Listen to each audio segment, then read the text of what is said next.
अस्सलाम वालेकुम dear students, उम्मीद करता हूँ कि आप सब खैरियत से होंगे। इंग्लिश कीज़ लैंग्वेज सीरीज़ में आप सबको खुशामदीद। आज से हम जो फ्रेज़ल वर्ब्स हैं उनकी प्रैक्टिस स्टार्ट करेंगे।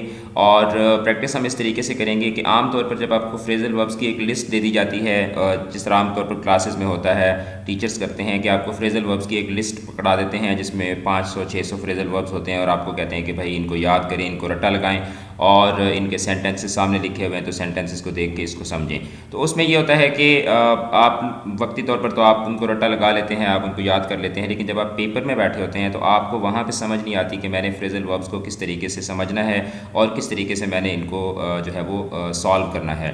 तो उसके लिए जो सबसे बेहतरीन तरीका ये है कि हम फ्रेज़ल वर्ब्स को उनके कॉन्टेक्स्ट में जाकर हम उनको अंडरस्टैंड करते हैं और उनकी हम प्रैक्टिस करते हैं। अब उसके लिए मैं 8 लेक्चर्स जो है वो छोटे छोटे 3-3 4-4 मिनट के 8 लेक्चर्स मैं आपको दूंगा और हर लेक्चर के अंदर मैं आपको डिफरेंट फ्रेज़ल वर्ब्स के हवाले से बताऊंगा जो डिफरेंट सिचुएशन के अंदर यूज़ होते हैं। यानी मनी के लिए कौन से फ्रेज़ल वर्ब्स यूज़ होते हैं, ऑक्यूपेशन के लिए कौन से यूज़ होते हैं, इमोशंस के लिए कौन से फ्रेज़ल वर्ब्स यूज़ होते हैं, रिलेशनशिप के लिए कौन से यूज़ होते हैं, और इसके अलावा जो क्लीनिंग है, टाइडिंग है, उसके लिए कौन से फ्रेज़ल वर्ब्स यूज़ होते हैं, जर्नीज़ के लिए कौन से फ्रेज़ल वर्ब्स यूज़ होते हैं, ट्रैवलिंग के लिए कौन से यूज़ होते हैं। तो हम जब इस तरीके से फ्रेज़ल वर्ब्स की प्रैक्टिस करेंगे तो ना सिर्फ हमें फ्रेज़ल वर्ब्स अच्छे तरीके से समझ आ जाएंगे, बल्कि साथ ही साथ हमें ये भी पता चल जाएगा कि हमने इनके सेंटेंसेस किस तरीके से बनाने होते हैं, और अगर किसी सेंटेंस के अंदर हमें फ्रेज़ल वर्ब्स में ऑप्शन दिया गया हो तो हमने कैसे सेलेक्ट करना होता है कि इसमें से कौन सा फ्रेज़ल वर्ब जो होगा वो दुरुस्त होगा।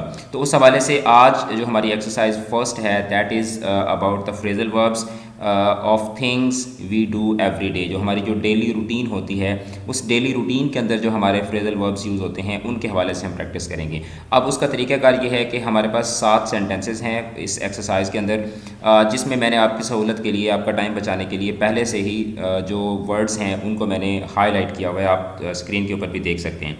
अब है क्या कि हमारे सामने ऊपर बॉक्स में 7 ही फ्रेज़ल वर्ब्स दिए गए हैं, 7 फ्रेज़ल वर्ब्स हैं और नीचे हमारे पास 7 सेंटेंसेस हैं।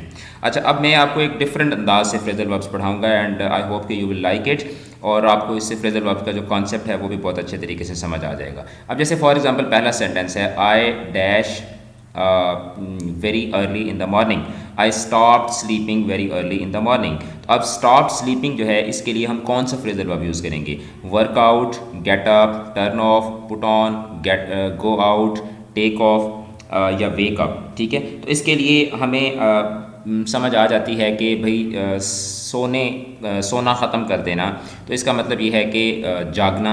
ठीक है, कि मतलब आई स्टॉप स्लीपिंग, इसका मतलब है कि बंदा ये कह रहा है कि मैं उठ बैठा, मैं जाग पड़ा। ठीक है। अच्छा, अब यहाँ पे जो सबसे इंपॉर्टेंट चीज़ है कि हमने यहाँ से सेलेक्ट कर लिया कि जो फर्स्ट है उसके लिए हमारे पास जो फ्रेज़ल वर्ब आएगा फर्स्ट सेंटेंस में दैट इज़ वेक अप। लेकिन यहाँ पे एक चीज़ जिसका आपने बहुत ज़्यादा ख्याल रखना है वो ये है कि आपने सिंपल यहाँ पे आई वेक अप नहीं लगा देना, बल्कि चूँकि ये स्टॉप की सेकंड फॉर्म है, स्टॉप स्लीपिंग। ठीक है, तो आप क्या कहेंगे? आई वोक अप।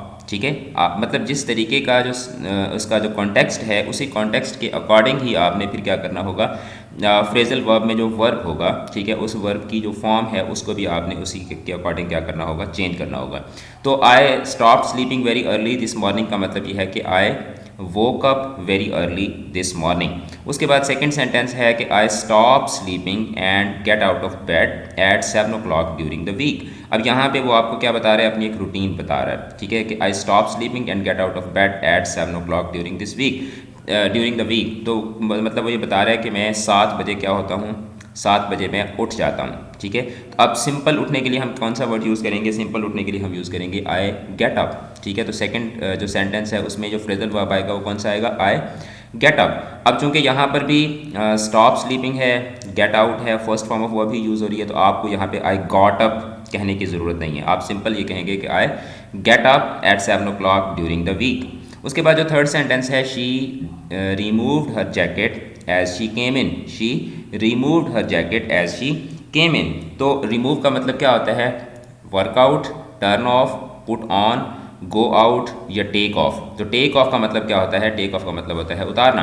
तो अब यहाँ पे टेक ऑफ जो है, यहाँ पे आप देख सकते हैं कि रिमूव की सेकंड फॉर्म यूज़ हुई है रिमूव्ड, तो हम यहाँ पे शी टेक ऑफ नहीं कह सकते, बल्कि क्या कहेंगे? She took off. ठीक है, यानी कि टेक की second form, she took off her jacket as she came in. उसके बाद जो फोर्थ सेंटेंस है, I don't a coat and left the house, I don't a coat, don का मतलब होता है पहनना, ठीक है। आई डॉन्ड अ कोट, तो अब इसमें वर्कआउट आएगा, टर्न ऑफ आएगा, पुट ऑन आएगा या गो आउट आएगा, ठीक है। तो पुट ऑन का मतलब भी क्या होता है, पुट का मतलब होता है रखना या पहनना, और पुट ऑन का मतलब होता है पहन लेना, ठीक है। तो अब यहाँ पे क्या होगा, I put on a coat, मैंने एक कोट पहना, एंड लेफ्ट द हाउस, और घर से बाहर चला गया।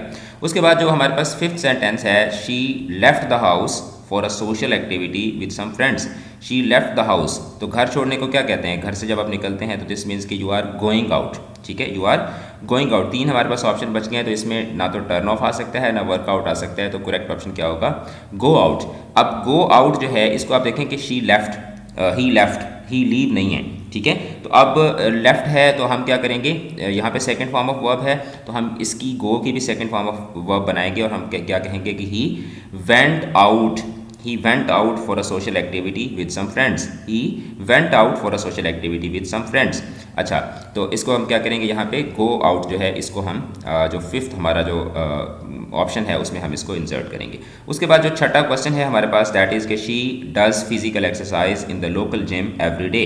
तो एक्सरसाइज करने को हम के लिए हम जो वर्ड यूज़ करते हैं that is workout, that is workout, ठीक है। तो अब शी डज एक्सरसाइज, ठीक है, तो क्या होगा, डज है यानी कि SES साथ लगा हुआ है, तो आप क्या कहेंगे, शी सिंपल वर्कआउट नहीं कहेंगे, बल्कि आप कहेंगे she works out, she works out in the local gym every day, ठीक है।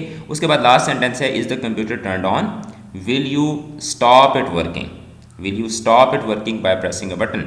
तो किसी काम को किसी काम को रोकने के लिए हम क्या वर्ड यूज़ करते हैं, टर्न ऑफ, ठीक है। तो स्टॉप इट वर्किंग का क्या है, will you stop it working, will U turn off, will U turn it of, will U turn it of. अब देखें, स्टॉप इट वर्किंग है तो टर्न इट ऑफ होगा, ठीक है। स्टॉप इट वर्किंग को हम क्या कहेंगे, will U turn it of by pressing a button please. अब आज हमने जो एवरीडे जो डेली रूटीन में यूज़ होने वाले जो फ्रेजल वर्ब्स है उनकी हमने प्रैक्टिस की, और मैंने आपको इस तरीके से प्रैक्टिस करवाई कि आपको फ्रेजल वर्ब्स भी समझ आ गए, आपको ये भी पता चल गया कि फ्रेजल वर्ब्स का इस्तेमाल करने का दुरुस्त तरीका क्या है, और साथ ही साथ आपको सेंटेंसेस बनाना भी आ गए। फ्रेजल वर्ब्स के साथ आप किस तरीके से सेंटेंसेस बना सकते हैं। नेक्स्ट जो हमारी एक्सरसाइज होगी उसमें हम इसी तरीके से फूड से रिलेटेड कुछ जो फ्रेजल वर्ब्स हैं उनको हम डिस्कस करेंगे, और इस तरीके से आगे चलते हुए हम 8 एक्सरसाइज जो है वो इसकी हम सॉल्व करेंगे। तो इंग्लिश कीज़ लैंग्वेज सीरीज़ में हमारे साथ जुड़े रहें, अपना बहुत ज़्यादा ख्याल रखिएगा, और हमारे जो प्रीवियस लेक्चर्स हैं उनको भी ज़रूर चेक कीजिएगा। आपकी जो मैट्रिक के और FSC के जो स्टूडेंट्स हैं उनको SLO बेस्ड एग्जामिनेशन में ये चीज़ बहुत ज़्यादा हेल्प आउट करेगी, और जो कंपेटिटिव एग्ज़ाम देने वाले लोग हैं, CSS करना चाहते हैं, PMS देना चाहते हैं, या NTS या FPSC PPSC का कोई भी एग्ज़ाम आप देना चाहते हैं, तो उसके लिए IELTS आप देना चाहते हैं, TOEFL देना चाहते हैं, GRE देना चाहते हैं, तो इन तमाम के तमाम एग्ज़ाम्स के लिए ये लेक्चर जो हैं ये आपके लिए काफ़ी हेल्पफुल साबित होंगे। तो जुड़े रहें हमारे साथ, अपना बहुत ज़्यादा ख्याल रखिएगा। मिलते हैं नेक्स्ट एपिसोड के साथ। खुदा हाफिज़।